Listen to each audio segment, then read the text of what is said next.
What is it that you think that the prediction is going to be for silver? Do you think that silver is going to end up being $800 by the end of this year? Because we could see it at that.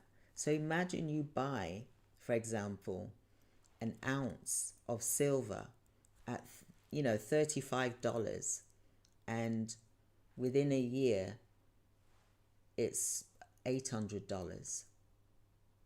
How amazing is that?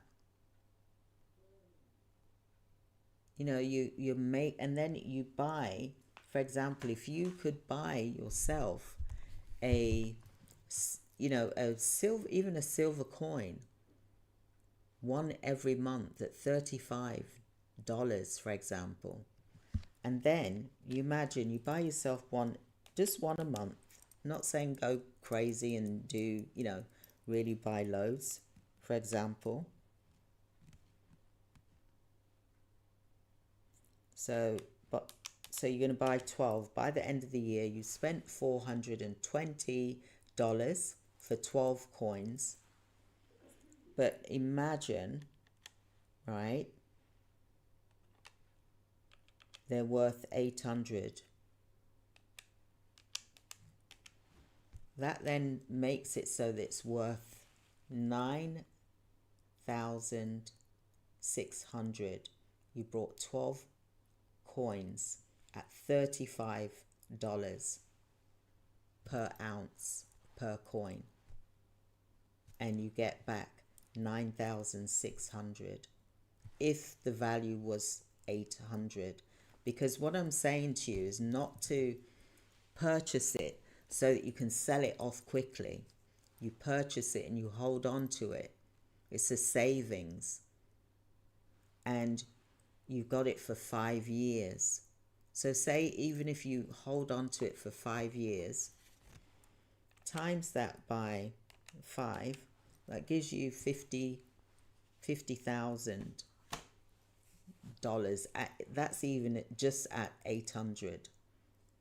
Now what if it was to be like 2,000 per ounce? What if it ends up beating gold, which is at 800 per, sorry, which is at $3,000 per ounce? Can you imagine if silver ended up beating gold? Because the silver is a dual purpose. Silver's needed to produce those goods. So, and if the mines are they're being depleted, and in 20 to 25 years there's no more silver, then what do you think that means? It means the price is going to go up as each year goes up. This is the cycle. It's going to go up. We've never had it where silver is going to run out though before. So this is new, for example. So think about if you build your portfolio just by spending $35 a month, one coin, $35 a month, and you save that, you stack that for years to come. It can be used as your pension. It could be used as to pay for your child's education, university, for example, or even as a down payment for a house after 10 years, for example. If you was to do, say, gold and silver, then what wealth would that give you? And you do it strategically.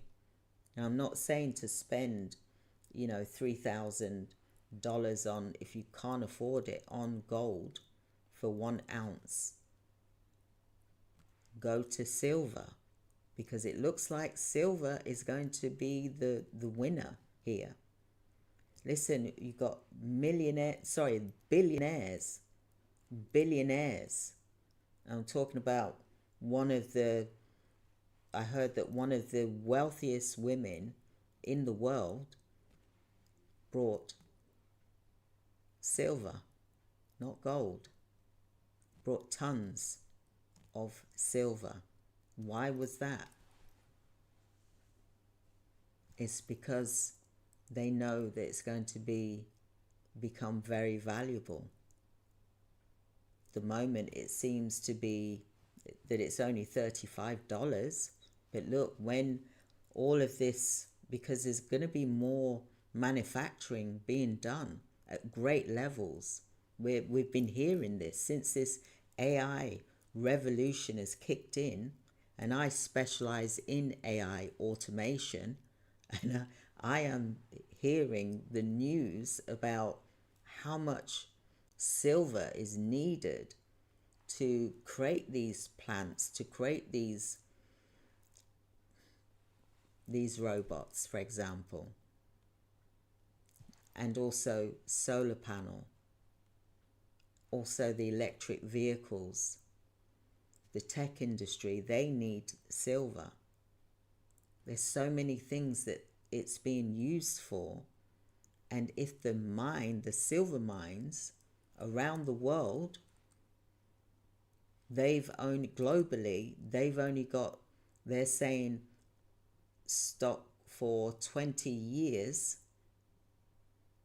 then what do you think that means? Unless they start drilling, and I think we keep hearing this drill baby drill thing, but how far can you drill, and why has it not been discovered before? What does that mean to drill and drill? Is that lower than where we've been before? That's a whole nother video. But this silver and gold is the most strongest and the most valuablest. It is the currency. Paper, we don't get much for cash, do we? You go into a supermarket to buy a dozen eggs in America, for example, $12. Where I live in Cyprus, I can get 30 eggs for €7, for example. 30 eggs. So the cash isn't producing like it should be. It's deteriorating. It's devaluing. That $1, you're probably only getting 60 cents out of that. The 40, well, we all know where that goes anyway. But with gold and silver, you can have that in your hands. Get a vault. Just don't tell anybody. Drill it to your wall.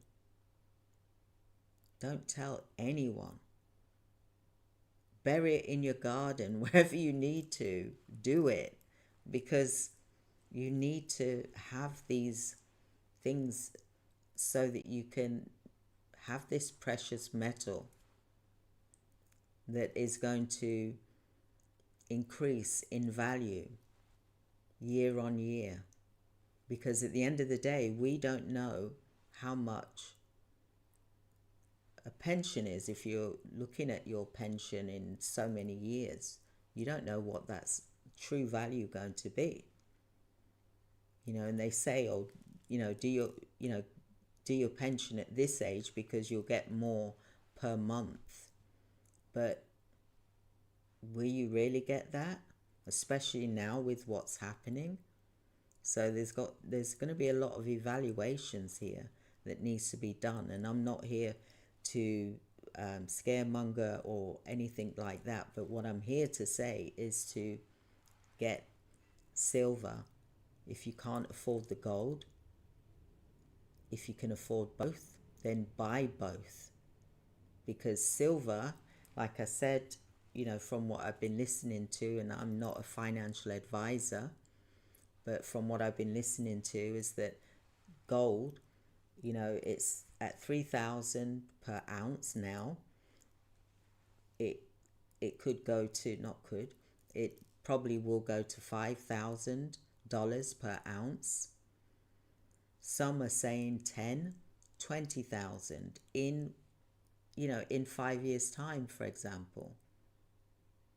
Precious metals, there's so many different types, but I'm mentioning gold and silver because we all know that. But there is others. There's platinum, there's rhodium, there's lots of different ones. Copper, for example, the list is really endless. Minerals, it's around us. It's in this earth that we live, that God has given us, the universe has given us, if you don't believe in God, for example. So think about what you can purchase right now. And let me tell you, doing scrap gold parties just once a month, or even buying scrap gold on eBay is amazing. That's what I did, what my husband did in 2007. We was doing scrap gold parties where we would go to someone's house and they would have, say, 10, 20 people there. I would bring some bottles of wine, for example. The guest, the host would do, some snacks. We would bring our scales, our gold testing equipment, all of those things. Eye loops to see what what carat it was, for example.